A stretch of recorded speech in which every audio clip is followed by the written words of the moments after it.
সুপ্রিয় দর্শক, আসসালামু আলাইকুম। ঈদ মুবারক।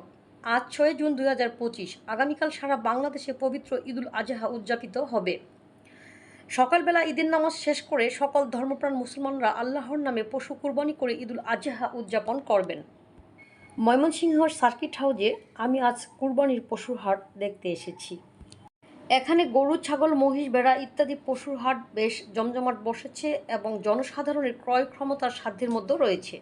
ময়মনসিংহ সার্কিট হাউজে পশুর হাটে আবার বিশাল বড় বড় লালু, কালু, ধলু নামে পশু উঠেছে। কিন্তু বর্তমানে দুর্নীতিগ্রস্ত আমলা, মন্ত্রী, এমপি, নেতা খেতা, দালাল, বাটপার এবং অবৈধ টাকার সরবরাহ না থাকায় বিশাল বড় আকৃতির গরু, ছাগল ও মহিষের ক্রেতা সংকটাপন্ন। এজন্য বড় গরুর চাষি ও খামারি ভাইদের কপালে চিন্তার ভাঁজ ও মাথায় হাত। খামারিরা এই পশুগুলি বিক্রি করতে না পেরে মহাবিপদে পড়েছে।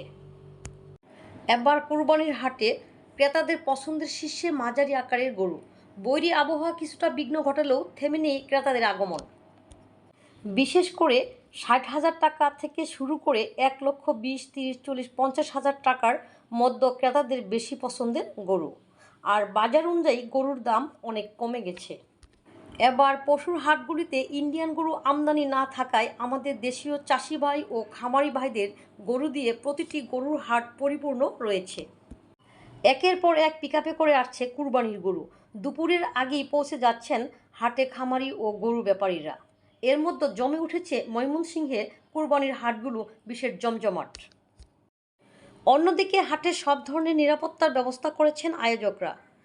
পশুর স্বাস্থ্য সুরক্ষায় হাটগুলিতে কাজ করেছে প্রাণী সম্পদ বিভাগের মেডিকেল টিম।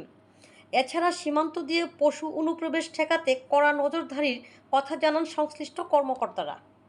অবশেষে আমরা এই গরুটি ১,৩৩,০০০ টাকা দিয়ে ক্রয় করেছি এবং বাসায় এনেছি।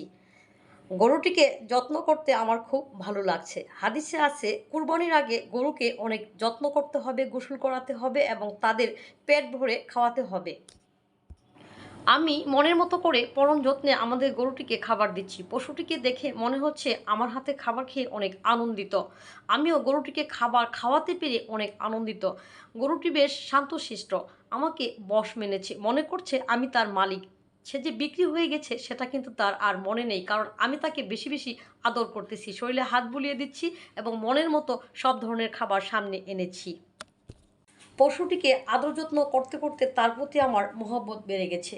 অথচ আগামীকাল তাকে কুরবানি করতে হবে, এই কথা ভাবতে আমার খুব কষ্ট হচ্ছে। হাদিসে আছে, প্রিয় জিনিসই নাকি কুরবানি করতে হয়। ধন্যবাদ, সবাই ভালো থাকবেন।